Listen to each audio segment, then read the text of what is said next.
RLCS pop-offs. Celebrate. Oh my god! But before we get into that, just make sure you're gaming face. He doesn't have the nitro cell available. just He period. will mistime it. They'll be able to get out of there very effectively. This retake from Canadian will be tough. Bolo's on only a tiny bit of HP.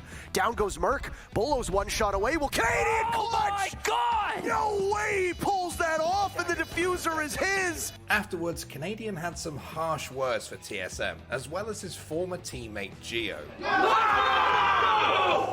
Oh my god! Dude, shit. Why am I so much better than you? God damn! You're so f***ing up and you fucking little shits still get fucking hanged!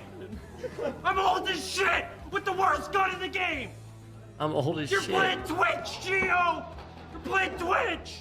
Listen, Canadian is old as shit, but wait, you're saying he's only 24, and Geo is actually older than him? Okay, weird flex then, but still pretty hype. Taking the number 9 spot is a series of pop-offs from the Mad Lions. It just never stops with the Mad Lions. Yeah. I didn't pay for this.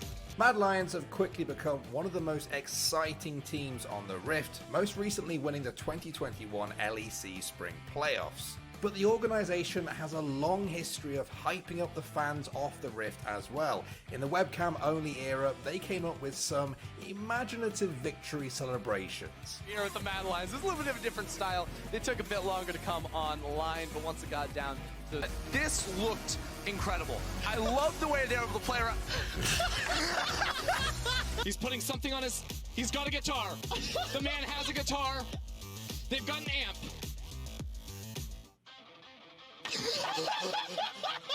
It's hard to imagine any League of Legends team carrying musical equipment on stage, so in a way, maybe this is a limited edition pop-off we could only get in the online era.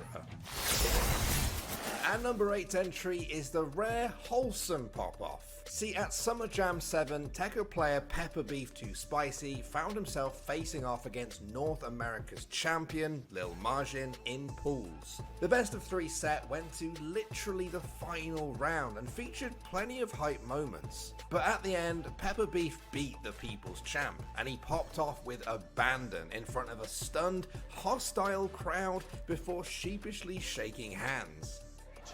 Oh my god! Oh, and that will be that! Pepperbeef2Spicy knocks little Margin to losers.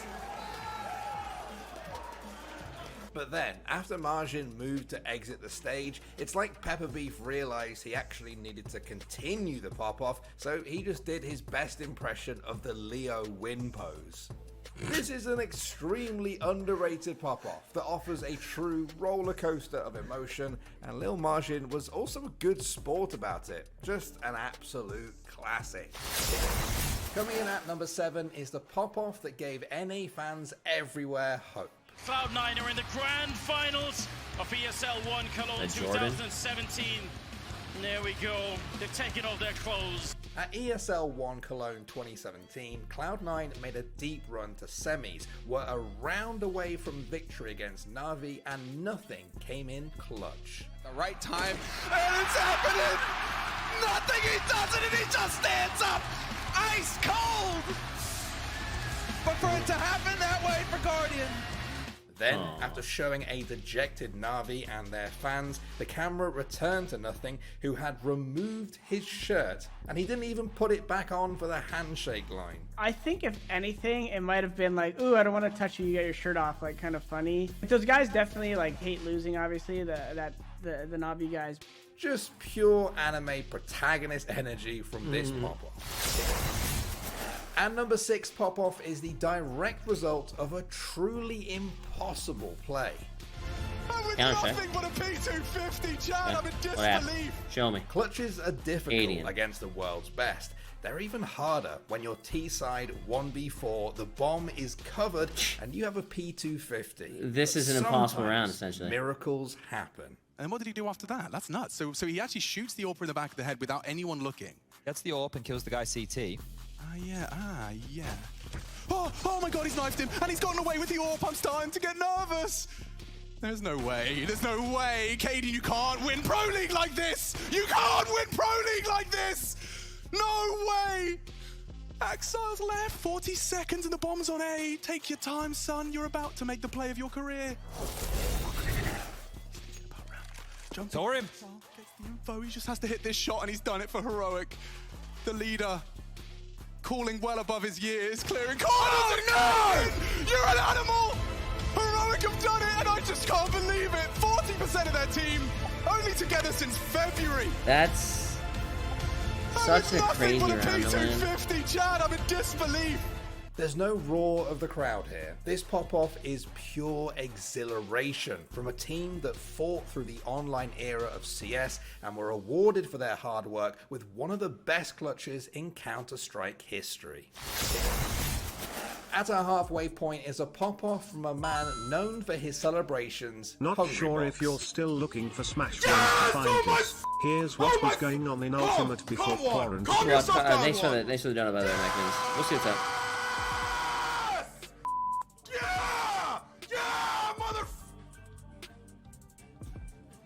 But sometimes calming yourself down just isn't an option as the hype takes over, and the only way you can be stopped is actual physical injury. At Smash and Splash 3, Hungrybox faced Armada in winners finals, and after an extended bout, he won and pops off so hard he literally had to see a doctor. Hungrybox. Holy cow, that was winners finals. Yes.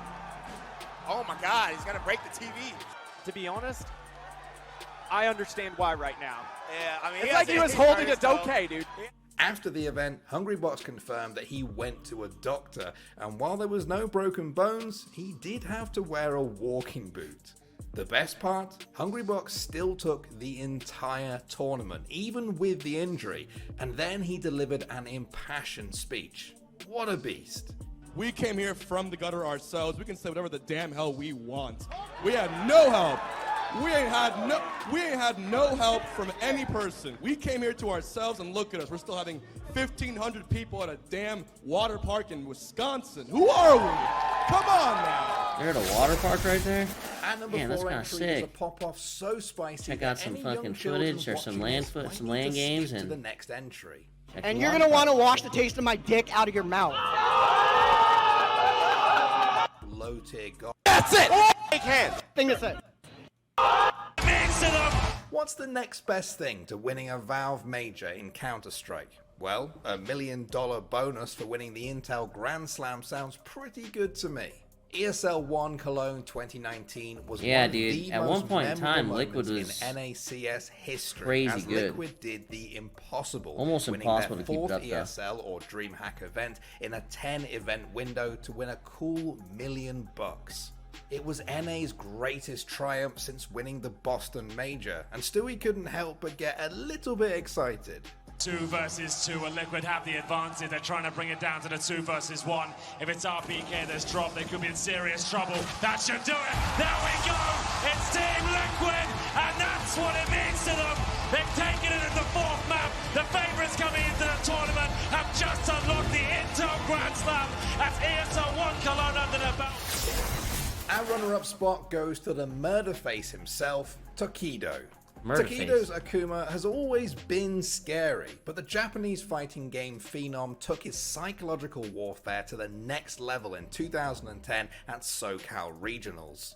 A little explanation here. After Akuma performs the iconic Raging Demon Super, he turns away from the camera and the kanji 10 appears on his back, which represents, among other things, immortality. It's a Street Fighter staple. Anyway, at SCR 2010, Tokido beat ClancyS, but he wanted to rub it in just a little. So, instead of shaking hands, Tokido walked between the projector and screen in the venue and mimicked Akuma's Raging Demon victory